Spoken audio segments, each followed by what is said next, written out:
Assalamualaikum warahmatullahi wabarakatuh. Ketemu lagi di NF Suspensi Ciamis. Kali ini saya akan memperbaiki atau meribon ulang shock Suzuki Tornado GX ya.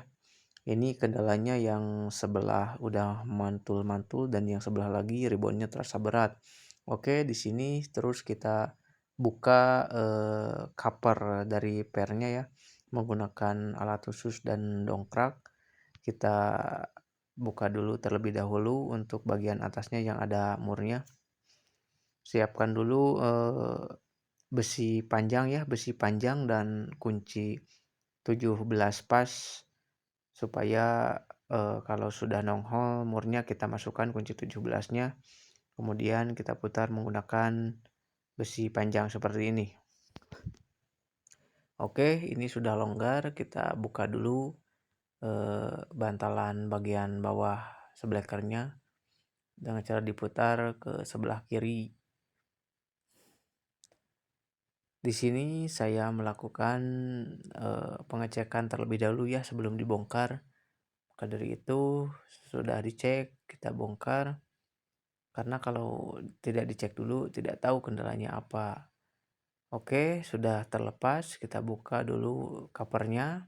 Cover bagian luarnya yang ini yang berwarna chrome. Lalu ada per. Awas, hati-hati, ingat-ingat jangan sampai ntar pemasangan kebalik. Dan kita cek ternyata silnya sudah bocor. Ini sudah ada rembesan oli, walaupun sedikit tapi lama-lama oli akan berkurang. Dan saya coba tarik ribonnya, ternyata sangat berat sekali. Ini kalau ketemu jalan yang rusak otomatis pinggang akan terasa sakit.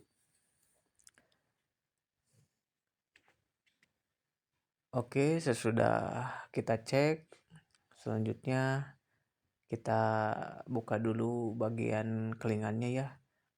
Dan saya lihat-lihat bagian kelingannya itu sangat sempit sekali.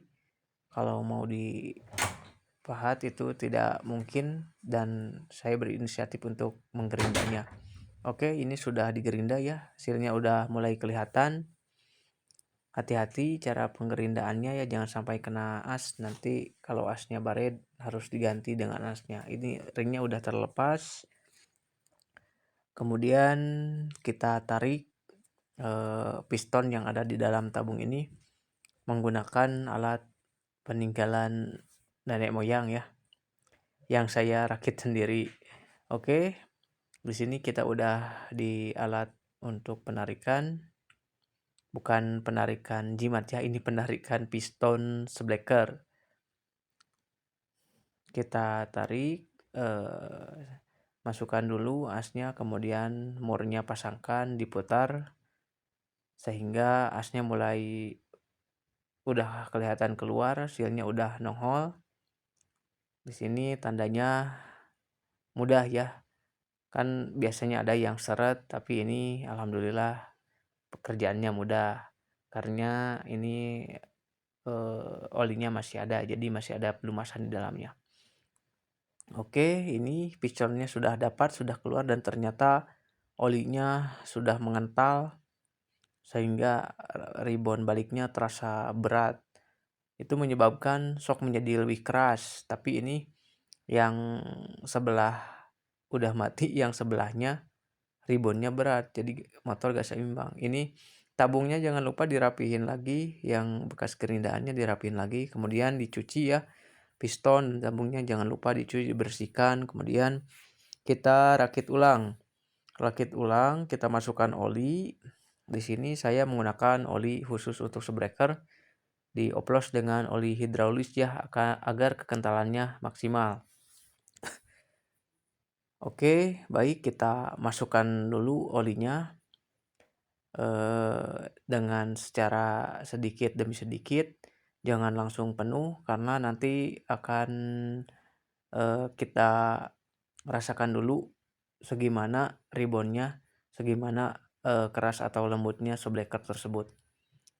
Oke, di sini kita masukkan per ke dalam asnya, kemudian kita masukkan pistonnya yang sudah kita bersihkan sebelumnya ya, sudah masuk dan kita rasakan dulu ribonnya berat atau ringannya. Kalau misalkan terlalu berat, kita rubah kekentalan olinya menjadi oli yang lebih encer. Kalau misalkan terlalu ringan, kita naikkan olinya menjadi SAE olinya menjadi lebih kental. Oke, untuk takaran oli sendiri kita mengukur dari itu bantalan seal ya. Itu bantalan seal, yang penting oli ada di bawah bantalan seal tersebut. Oke, kemudian kita masukkan bantalan sealnya. Jangan lupa ini harus bersih ya, harus benar-benar bersih agar tidak ada kotoran yang menyumbat di seal, agar seal tetap awet. Kemudian sebelum kita masukkan seal, alangkah baiknya itu dratnya dikasih dulu alas, baik mau plastik atau apa. Di sini saya menggunakan isolasi untuk kabel ya, agar sealnya tidak sobek. Jangan lupa beri pelumas sedikit, kemudian masukkan sealnya secara perlahan. Jangan terburu-buru ya, agar pekerjaan kita maksimal dan tidak menjadi pekerjaan yang beberapa kali ya. Oke, sealnya udah mulai masuk sedikit walaupun menggunakan tangan. Selanjutnya jangan lupa ring penguncinya kita masukkan. Ringnya kita masukkan, kemudian kita pukul menggunakan pipa ya. Sesudah ringnya dan sealnya udah masuk, kita pukul, dorong menggunakan pipa besi ya. Diameternya lebih kecil daripada tabung tersebut agar bisa masuk secara maksimal. Oke, udah masuk sealnya ya, dirasa udah pas untuk posisinya.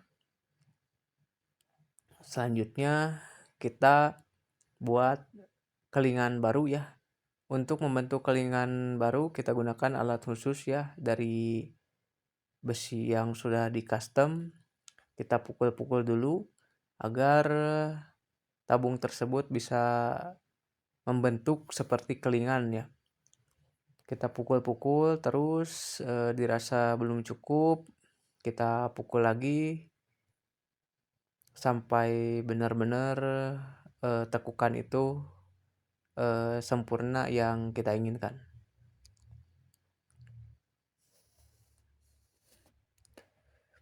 Oke, serasa udah sempurna tekukannya, kemudian kita lipat tekukan tersebut menggunakan alat khusus lagi yang sudah dimodifikasi. Terus perlahan demi perlahan sampai benar-benar kelingan itu kembali seperti semula. Dirasa kelingan udah cukup, kita bersihkan terlebih dahulu menggunakan lap. Kemudian inilah hasil ala kadarnya ya. Tapi ini udah kembali mantap, udah kembali membentuk seperti kelingan yang semula ya. Kita tes ribonnya dan ternyata ini udah mantap sekali ya. Tidak keras dan tidak lembek, karena ini double shock. Ini untuk bebek Suzuki. Kalau misalkan single shock, ribonnya harus agak berat karena itu bebannya di sbreaker satu. Kalau ini kan double. Oke, kemudian kita rakit kembali. Pertama-tama cover yang di atasnya, awas jangan sampai kebalik, yang ada bolong-bolongnya di tengah. Kemudian selongsong atas yang besar, jangan lupa seal debunya kita pasang. Kemudian murnya kita pasang terlebih dahulu ya, agar mudah ntar pemasangan dudukan karet yang bagian bawahnya.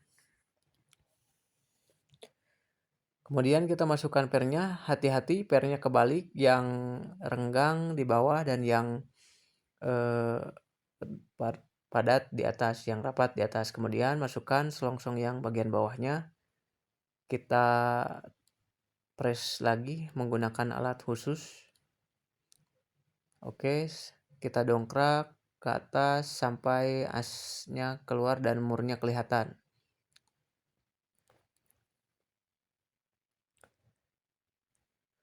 Oke teman-teman, ini asnya udah mulai kelihatan. Siapkan lagi kunci 17 pas ya untuk mengencangkan dan besi yang panjang yang tadi kita digunakan untuk membuka dan ini digunakan lagi untuk menutup lagi dan untuk mengencangkan lagi. Oke, jangan terlalu kencang, kalau terlalu kencang nanti kalau misalkan mau dibuka lagi agak susah ya. Secukupnya aja, tapi jangan terlalu longgar, ntar kalau misalkan copot di jalan kan bahaya juga. Oke, ini udah beres ya. Tinggal kita lepas untuk bagian penahan alat pembuka per. Sesudah itu kita lap-lap terlebih dahulu agar terlihat bersih ya. Kemudian kita tes di alat khusus. Dan inilah hasilnya, ternyata mantap sekali. Ini saya videokan hanya satu ya, karena yang sebelahnya prosesnya juga sama seperti ini. Demikian dari NF Suspension. Semoga ada manfaatnya. Jangan lupa dukung channel ini. Wassalamualaikum warahmatullahi wabarakatuh.